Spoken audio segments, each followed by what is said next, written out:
And so there was a man named Praise, as in like praise the Lord. And he had 3 sons. And when the oldest was of age, he found a wife for that son and married them off. But something strange happened, and the life was sucked right out of him, and he died, this oldest son. So, as was the custom of the day, the Praise, the father, then took his middle son and said, now you marry this woman that was married to your brother, your older brother, and when you have sex with this woman and bear children, the children will be your older brother's and not yours. And the middle son liked the idea of being married and probably liked the idea of sex, but he didn't like the idea of these children being his brothers, his older brothers. And so when he was having sex with this his brother's wife, his wife of sorts, he pulled out and ejaculated on the ground. And what do you know? They had the life sucked right out of him, and he died too. So Praise started getting a little worried that he wouldn't have any descendants. And I was also worried maybe that this woman was bad luck or something strange like that, and said to her, you put on mourning clothes and go to your father's house, and when my youngest son is ready and of age, I will marry you off to him. So off she went. She put on mourning clothes, went home. But time passed, and Praise did nothing. And his wife eventually died, and shortly after that, it was time for him to claim some of the wealth that he'd been working toward, and he went to the nearby party town, the trade town, where people were probably in high spirits because of the opportunities that happen when there's wealth, and a lot of wealth all of a sudden. And he sees somebody on the side of the road, and it just so happens he doesn't recognize her, but it turns out it's his daughter-in-law, who had heard that her father-in-law was going into town, and she was ticked. So she dressed up as a prostitute. She took off her mourning clothes, put on the clothes that a prostitute would wear, disguised herself, and sat on the side of the road. And what do you know? Praise walks by, sees this woman, doesn't recognize her, and having a lot of money in his pocket, said, hey, come, let's have intercourse. And she said, oh, well, what will you pay me? And he said, well, I'm going to come. I've got a lot of money, but I'm going to have a lot more money tomorrow. I will give you some of that wealth tomorrow. And she said, well, that's tomorrow. What can you give me now is to act as a guarantee on this, to secure the loan in a sense. And he said, well, I've got my driver's license and my identification and everything about me that says it's me, so you can trust me, sir. Here, you take that. And off they went, and he had intercourse with her, and woke up, and the next day she took off and went back home and took off her prostitute outfit and put on her mourning clothes. And Praise looked around for her and sent one of his servants off and said, hey, give her the wealth now and get me back my driver's license, my identification. And off the servant went and couldn't find her and started asking around, hey, where's the prostitute that usually sits right here? And everybody giggled and said, there's never a prostitute here. What are you talking about? And so he started realizing that he was the laughing stock of the town, and went back to his boss, Praise, and said to Praise, they say there's no prostitute there. And he's like, oh, good gosh, let's get out of here. We're going to become the laughing stock of the whole world. So back they went home, and time passed. And word gets to Praise that his daughter-in-law is pregnant. And so he says to his servants, bring her out here and we will burn her. And they grab her, and she just happens to have something special in her hands. And as she's walking by him on her way to being burned, says, oh, you might be interested in who got me pregnant. And he says, wahoo, and she throws the identification out there for everyone to see. Right there, Praise his name written all over it. And he said, oh dear, she's more in the right than me.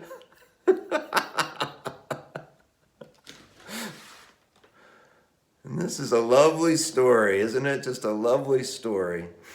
And it's from the Bible, of course. This is in Genesis. It's the story of praise, is what the name would be in Hebrew, translated. Actually, Judah, one of the famous sons of Jacob, who's certainly figures prominently. And here's a not so nice story about him that kind of plays with us, plays with our imagination, perhaps. And what to do with that? You know, most of the biblical tradition has stories that have these weird twists and turns to them, these elements of surprise. Most of it is actually designed to kind of get us to laugh. If we look at the poems of most of the prophets, the ecstatics, the word prophet in Hebrew means to shake with ecstasy, a nabi, to shake with ecstasy. And these prophets compose poems in their ecstasy. And sometimes the poems, or even some of their actions, their clever actions, are designed to awaken. For instance, Jeremiah, just when his region is about to be invaded, matter of fact, it's the region of Judah, is about to be invaded by the next great power up north, he shows up to the national security meeting wearing an ox goad. You know, that big stick of wood that would be put on the back of the ox, heavy, you know, a token of slavery in a sense. And he shows up wearing that at the national security meeting. Imagine him sitting down and having to make space for him with, 3 chairs to the left and 3 chairs to the right. And he announces, hey, we should submit to this power that is about to invade us. Just meet them at the gate and tell them to come on in, that they're in charge. And of course, people thought that was ridiculous. But just a few years later, because that great power was so great, that invading power, that's exactly what they had to do. They knew they couldn't fight. Jesus also plays with this kind of clever imagination, and so rarely do we pay attention to it. Even people that are followers of this Jesus. And when you imagine that he tells that wonderful parable of a woman playing with 3 measures of flour until the whole batch was yeasted. You're not laughing yet, huh? And so this woman playing with flour, it doesn't seem too funny yet, 3 measures of it, until the whole batch was yeasted, full of yeast.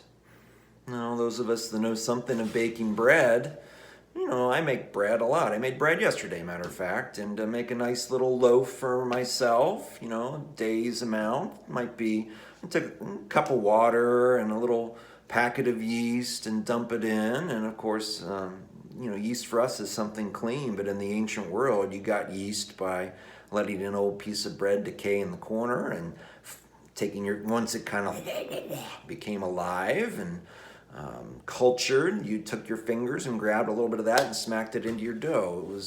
It was in some ways kind of a filthy, disgusting thing. And also in Jesus' world, if indeed he's speaking to a Jewish audience, especially around, say, Passover, when they ate bread that wasn't yeasted, wasn't leavened, this would have been kind of shocking in some ways, even though they ate yeasted bread, or could eat yeasted bread through the rest of the year. But the big question is, when I make my bread with my 1 cup of water, my little package of yeast and a little salt and maybe a little olive oil or something like that, maybe an egg for some people, or you could throw other things in too. And eventually it's for me, about 2 cups of flour. And then I put it all together, mix it all together. Eventually it forms into it's a nasty mess, then eventually forms into a solid big ball of something. You knead it, and eventually, once it's no longer sticky, you set it aside, you let it rise a little bit, you can knead it again, and then you can cook it, and you have yourself a nice piece of bread. So Jesus comes along and says, do you want to know what the very reality of God is like? It's like a woman playing with dough, 3 measures of it, and adding yeast. But we moderns don't get it because 3 measures of flour is like 45 pounds.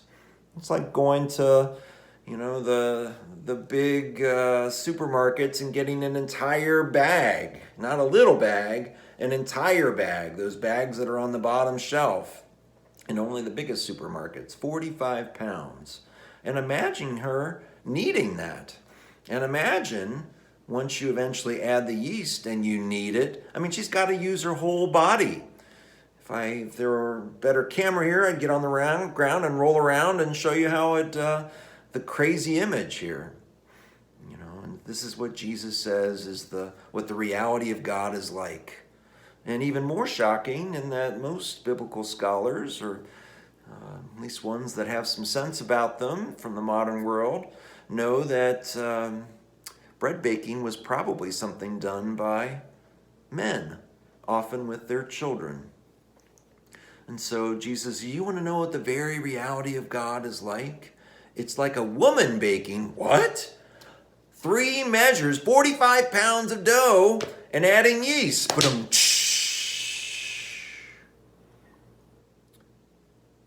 What do these crazy stories of the Bible, what do they do for you? What do they do inside of you? What would they have done 3,000 years ago with that Genesis story, or about 2,500 years ago, or a little bit more than that, with the Jeremiah story, or with 2,000 years ago with this Jesus story? They're on to something. Something happens in laughter. Something that stand-up comedians know. We hear them rattle on, and at first we might be offended by what they say. It's shocking. That absolutely cannot be true. And yet just a few moments later, or maybe the next morning, after we've laughed ourselves silly at the ridiculousness of this stand-up comedian, don't we sometimes come around and go, goodness, what they just said is exactly true. Welcome to the parabolic imagination of the Bible, that it plays with us. It plays with us, invites us to become the masters of our own imagining in this amazing universe, this infinite universe of all possibilities, that all of them are indeed the stuff of life, that all of these possibilities are indeed God, if God is infinite.